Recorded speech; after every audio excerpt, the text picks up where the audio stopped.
Well, at the time I wrote Somewhere in Time, actually it wasn't called Somewhere in Time. The original title was Bid Time Return, from a Shakespearean quote.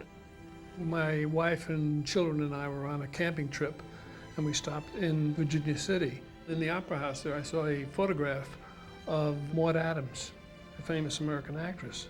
And it was such a great photograph that creatively I fell in love with her. And I thought, well, what if some guy did the same thing and could go back in time to see her? I sold it right away. It didn't do that well. Steve and Simon, and now Steve and Deutsch at that time, fell in love with it. I went into a bookstore and picked up a copy of this wonderful book called Bid Time Return, written by this man that I had heard of, Richard Matheson, who'd written The Incredible Shrinking Man and other things. And I read this book and I was just enchanted. And something clicked inside of me and said, okay, I gotta make this book. So Richard and I had our first meeting in February or March of 1976, and we made a pact at that point that we would make the movie together. It took 3 years, from that point forward until the time that we could actually do it.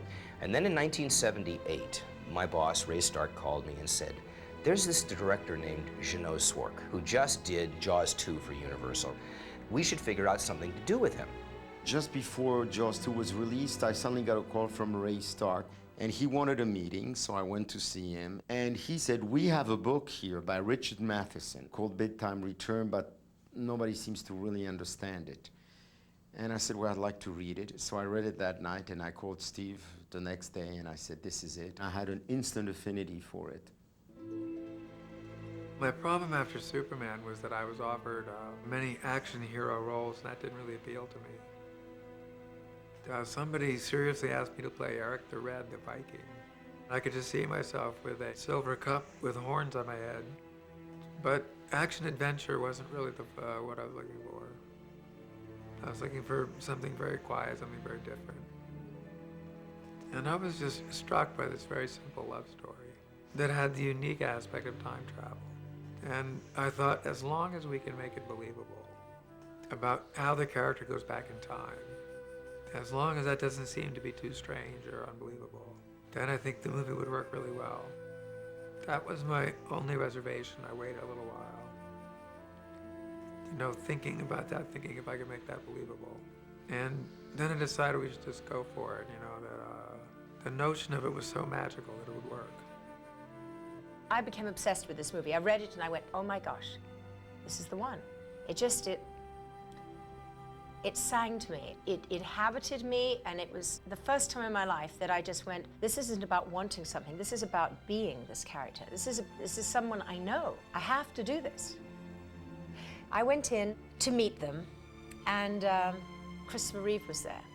And Chris was talking to me, and I think we talked about silly things like British royal family or something. I don't know what the subject was. I'll never forget this. They sat together, and they were not doing a scene or anything. They were just talking and chatting, and there was immediately this chemistry between them. And together, they just looked like a real couple, and that was it. Matheson originally set the novel in the Coronado Hotel in San Diego, and I knew the hotel, and it didn't work. There were problems with TV antennas and things we were not supposed to show. And then we started thinking about alternatives. And Steve Bickel was the associate producer, came in one day and he brought a book, and in the book there was a photograph of the Grand Hotel in Mackinac Island. I just fell in love with it immediately. There was a sort of faded grandeur about the place, and the hotel itself had a feeling of being very much alive over the centuries. It sort of kind of winked at you as if, you know, I've been around longer than any of them of my guests. It contributed hugely to that feeling of going back in time, and did indeed become a character in the movie. Of course, when we made the movie, we did get to stay at the hotel. We stayed down in dormitories on another part of the island. And we all got around on bicycles because there's no cars allowed on the island. So everybody in the movie had a bicycle with a number on it. We had to do some hard negotiating, but eventually we got permission to have one vehicle for equipment, and that was that. And all the rest of us went to work either by foot, on bicycles, or with horse and buggies. So it was very romantic. Chris had his airplane there hidden. So when no one was looking, Chris and I used to sneak out in the middle of the night, like 3:34 in the morning, get on our bicycles, go to the airplane, and take off. So we did. We flew to Toronto a couple of times, and they would have killed us if they'd known. Just before I was to do Somewhere in Time, I was set to do a play, and I had to call the director of the play, Vivian Madelon, and he said, well, that's fine. I don't mind if you're not there for the first reading, but you must be there for the first rehearsal. And so as we were getting close to the time, and I was worried that we wouldn't get finished. Christopher could tell, and being a stage actor himself, he knew that I would be worried about it, so he came to me and said, don't worry about being finished if you're not finished in time. I personally will fly you there myself. And I was so touched by that. I thought it was so dear. Since we were close together and we had our meals there, we had rooms to rehearse in when that was necessary. We had a nightclub that we could relax at night if we wanted to. And so it was really a family situation.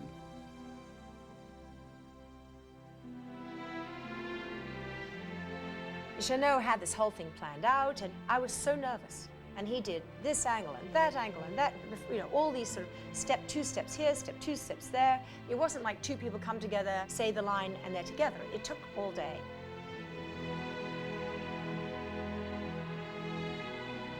And finally, it got to the point where he was right up close to me, and I had the immortal line, "Is it you?"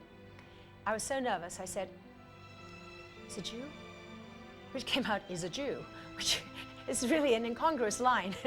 You know, at the time, nobody noticed, and nobody had the guts to tell me that that's what it sounded like, so it was looped. "Is it you?"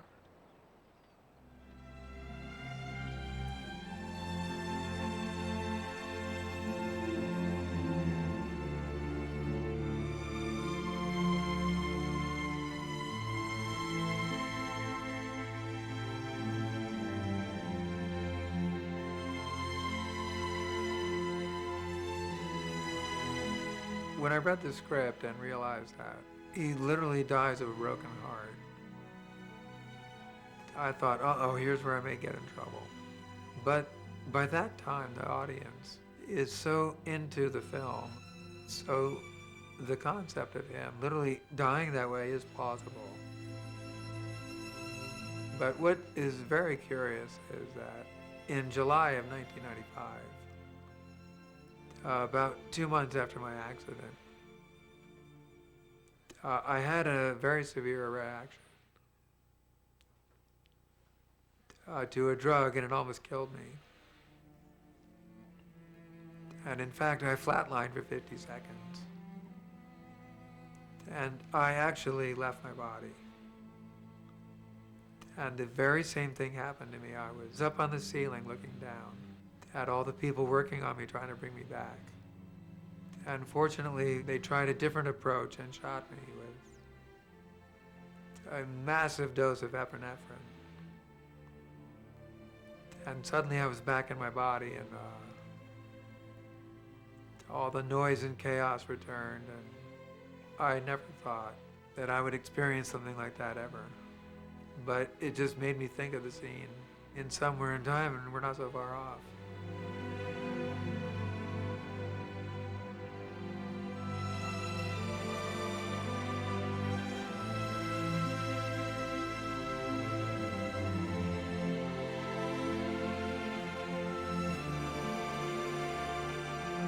When we finished making the movie, I asked Jeannot, "Who are you going to get for the music?" And he said, "Oh, I don't know, we've got to find someone really good, but budget-wise, we're not quite sure what we can get."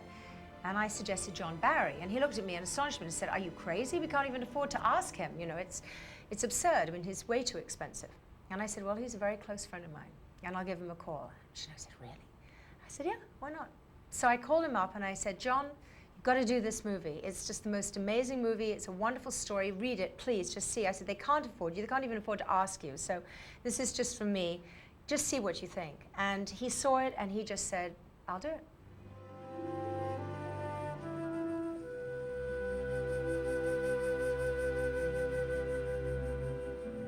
My father died in December, just before Christmas, and my mother died the following April. And Somewhere in Time was the first music I wrote after that.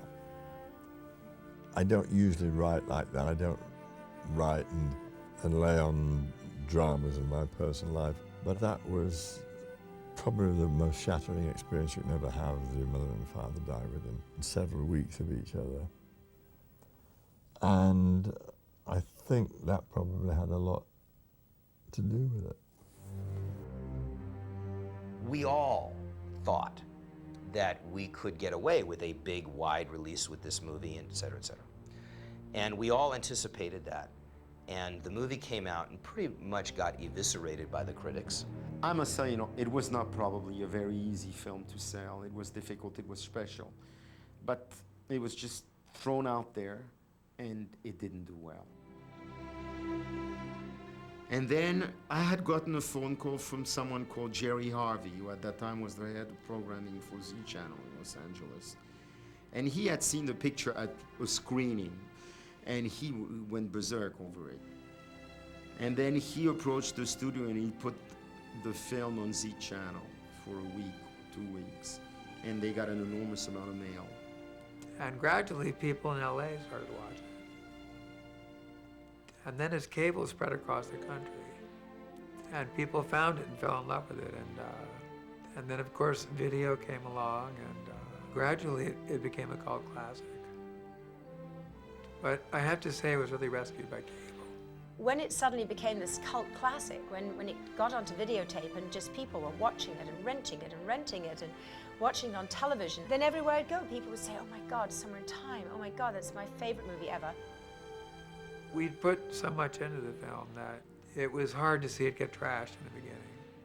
And incredibly gratifying that over the years our belief in it really turned out to be justified. 10 years later, I suddenly, out of the blue, got a phone call by this wonderful man named Bill Shepard, who had seen the film in a theater and was absolutely insane about it. I thought, well, why not maybe get something formal organized? Why not start some kind of an organization? I came up with this acronym, INSITE, I-N-S-I-T-E, which stands for the International Network of Somewhere in Time Enthusiasts. He approached the hotel. He started organizing a weekend every October at the hotel. There's a weekend where people come. I feel very fortunate that in my career, I've been in a couple of movies that will always stand the test of time. And one of them is the first Superman film, and Somewhere in Time, which actually really is timeless. Of all the movies I've ever made, this is the one that I will never forget the experience of making it or the pride of having made it.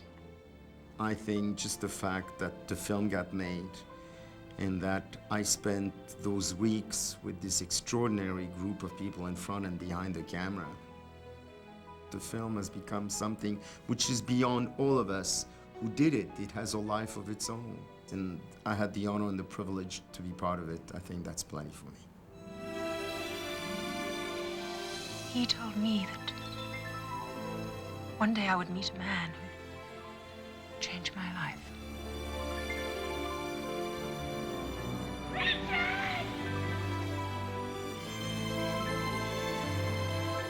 I thought I lost you. Oh, never, never, never, never.